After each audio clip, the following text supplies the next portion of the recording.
Okay, so I just wanted to hop on here and make a quick short video addressing a specific verse and topic.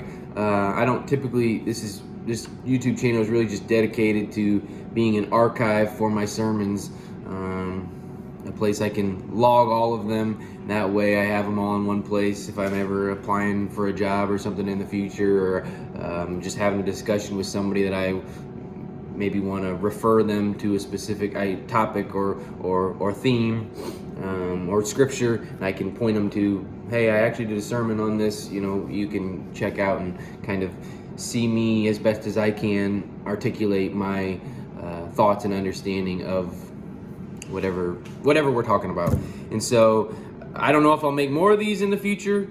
This is kind of just a spur of the moment sort of thing. I lead a Bible study, and this topic has come up the past week, and I've spent a lot of time researching it on my own. I spent a lot of time talking with other theologically minded friends of mine, some who agree with me, some who disagree with me. And so, yeah, I just felt as much time and effort as I've put into this, and it's such a important and discussed topic like this once I give you the verse, oh wow, okay, yeah, everybody, I mean, it's a highly contested idea. Okay, I'll just tell you, it's like I'm setting it up for no reason. It's regarding once saved, always saved, and the text today that we're going to look at is 1 John chapter 2 verse 19. So if you're familiar with this debate, you don't even need to look that verse up. You already know what I'm talking about. And so yeah, I just hope if this is helpful for anybody, great. If it furthers the discussion somehow, even better. And at the very worst case scenario, it's still, again, it would be a reference of mine if I will undoubtedly have this conversation with somebody again in the future at some point, somewhere, and I could just refer them here, say, hey, well, if you want to know exactly my thoughts, here, just listen to this video and let me know what you think of that, and I not have to kind of go through this all the time. And it'll be good in the event that I just want to refresh my thoughts on this, because for a long time, actually, I'm kind of agnostic on this debate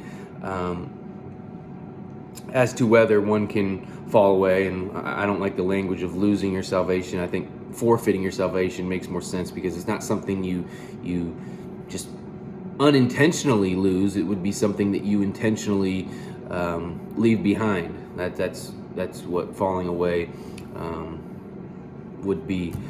And so, again, I've recorded this a couple times, and I'm trying to make sure I'm not repeating myself, but make sure I'm not leaving anything out.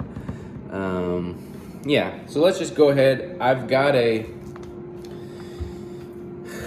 sometimes visual aids are helpful. So I've got this written down, and I've got it specified who the they refers to and who the us refers to, just to try to make it extra crystal clear as to what the text is saying. Just make it easier to read. And so notice I have the they as false teachers and antichrist, and us as true teachers. And the reason I want to make sure I'm being honest to the context of the letter, that's what John's letter here is for. He's addressing these false teachers, this heretical teaching, likely a Gnostic teaching that Jesus wasn't the Christ and that he didn't have a physical body and these sorts of things. But honestly, that context isn't actually super relevant for this debate as far as I can tell. Because, well, so I've got it written out that way because I want to make sure that I'm being true to the text. Now, I think that it is fair. So where I have written false teacher and antichrist, I think it would be fair to plug in unbeliever. And where I have true teachers, I think it would be fair to plug in believer. So if you're following along, probably think of it that way, because that will make it the most clear to you, and the easiest way to follow the argument, I guess. And the reason I think that's fair is because if the once saved, always saved position is true, then I think that this principle would be extended. It would be fair, or would at least be plausible that this principle could be extended to believers and unbelievers. So that's one reason. And then the second reason is I just want to show that I can grant everything that the once saved, always saved adherent wants, and it still isn't going to get them to the conclusion that they think it does. And like I said, once I saw this, it's now so clear to me, it's just hard to unsee. So, okay, I'm going to try to hold this and look down and read from my Bible, because on my screen, this is all backwards, so it's like impossible for me to look at the screen and read it because it's backwards. So I'm going to hold this up, and then you can kind of track along, hopefully I won't move it around. And then, okay, here we go. So they, the unbelievers, went out from us, the believers, but they, the unbelievers, were not of us, the believers. For if they, the unbelievers, had been of us, the believers, they, the unbelievers, would have continued with us, the believers. But they, the unbelievers, went out that they, the unbelievers, might be made manifest, that none of them, the unbelievers, were of us, the believers. Okay?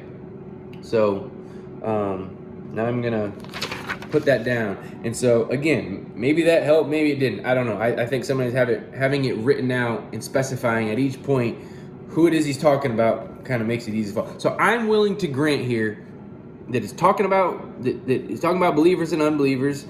I'm willing to grant that, which again, specifically, I don't think that he is. But again, I think it's fair to plug those terms in if they are correct. So let's just assume, for the sake of argument, that he's talking about unbelievers and believers. And I'm even happy to grant that that second part of the verse, but they were never really of us, that John is saying. He's definitely saying that they were never true believers. They were never true teachers from the jump. They at no point were ever truly part of us, as John puts it. The true believers / true teachers. And so then the question becomes, so I have written here, you probably saw it at the bottom there, the crux of the argument here, the crux that both sides have to answer is the following. Why is John saying that they would have remained with us? What is the answer to that question? So the eternal security folk has to say, well, he's saying that they would have remained with us because that's just the nature of salvation. When you become a born-again believer, you remain a part of God's fold. You can't ever fall away. But if you notice, then that's circular reasoning. You can't argue, you can't bake into the text what you're trying to deduce from it. You can't use a text to prove a text and then you bake into it a meaning that it doesn't, that it's at least not clear that it has. It's a possibility that that's what he's saying, but you definitely can't arrive at that conclusion through this text alone. If you want to try to make that argument through other texts, sure, and I know they do. That, again, I want to be fair. It's not like even if I'm right here, it doesn't mean that once saved, always saved is false. It just means that this verse can't be used in support of it. But so anyways, let's ask that question. When their response would be, well, because they would have remained because a true believer can't fall away. But again, you can't get that from here. The only way you could arrive at that is if you're bringing theological assumptions already to the text and plugging them in. So now my response, my answer to why is John saying that they would have remained, and this is where it's kind of hard to now take off those lenses. It's like, those pictures where if you look at it, it's an old woman, and if you look at it kind of from another way, you can see a younger woman. So it's the same picture, but just one person sees one thing and another person sees something else. And so it's hard to take off, it's hard to not see the young woman and now try to see the old woman in this case. And I'm going to give an analogy that I think is helpful here in a second, but because my view, I think, is so simple, it's so basic, it's so self-evident that even arguing for it, I find that the more I have this conversation, trying to argue in favor of it using extra support is almost unhelpful. It almost makes it harder to understand. And so I just hopefully can say something that can trigger you to take those lenses off and just see it from this really basic, straightforward teaching. So my answer to why is John saying that they would have remained with us is just a simple, basic, matter-of-fact, descriptive thought. He's saying they would have remained because they were believers. Okay, and at this point you're saying, well, that's what we're saying too. But all his point is that if they were believers, right, if they were in union, if they had agreed on these things, if they had taught the same things, then they would have remained together, right? Because that would just be the logical, rational conclusion. If you have a group of believers and you're a believer, it just makes sense that you would remain with the believers. You'd have no reason to leave the believers. Okay? Again, it's just a really basic point. And now to try to highlight that or drive that point home a little further, I'm gonna give this analogy of, okay, let's imagine that I have a wife, which I do have a wife. I don't have my ring on because I just got home from the gym. But let's say I have a wife who married me because I had a bunch of money, right? So she never really loved me. She just married me for my money, which is definitely not the case because I don't have much money. But let's imagine for this scenario, to make this analogy, to make this clear. So I'm going to give a symmetrical description here using my wife, or not my wife, but a wife and myself. So let's imagine this here. She went out from me. So my wife, she went out from me, meaning she left me. She went out from me, but she was never really of me, just meaning she never really loved me. She was never a part of what I thought we had. She was never part of what I perceived to be our group. So she went out from me, but she never really loved me.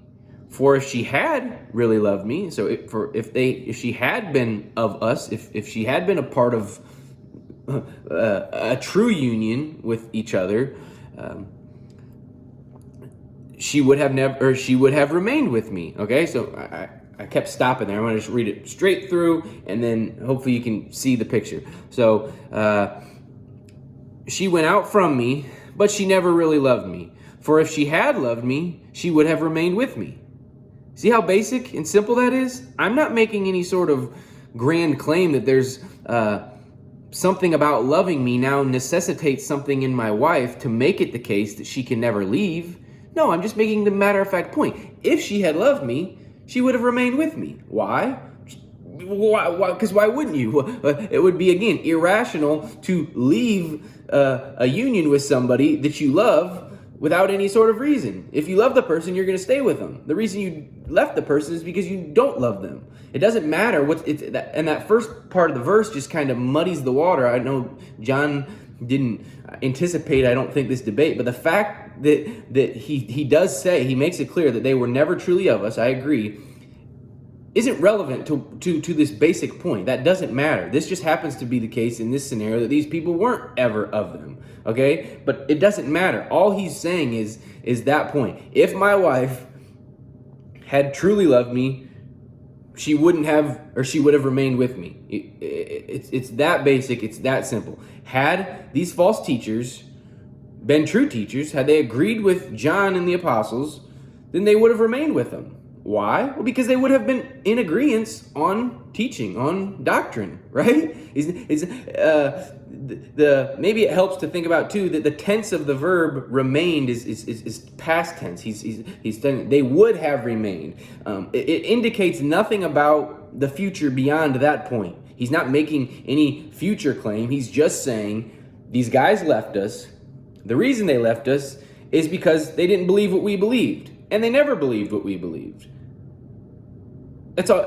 Had they believed what we believed, they would have remained with us. It's just really. I know I keep saying the same thing, and that's why each time I have this discussion, it feels like I'm just repeating myself, which I am. But I guess my hope is that the more I say it, the more at some point it triggers. Okay, I do see what you're saying, and it's really just kind of matter-of-fact statement. He's not trying to make this big grand soteriological point here. And so I think I've said all I've said, and we're about 15 minutes, so that's a good time frame. So yeah, let me know at the very least, even whether you agree with me or disagree with me. Let me know if you're tracking with me. Let me know if you at least follow the argument, follow what I'm saying, because again, no matter what side of the debate you're on, you should seek to understand the other person's position. The fact that you can acknowledge that their position is coherent doesn't mean that you're acknowledging that it's true, right? I acknowledge that the once saved, always saved position is coherent and is a real, it's a possible option. Now, do I think it's the most likely option anymore? No, I don't.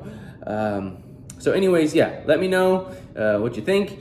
And I can't promise that I will respond or anything. I'm not super active on here, and I don't know if I will be in the future. Who knows? Maybe if this video does well, I'll try to do more things like this. But yeah, thanks for listening.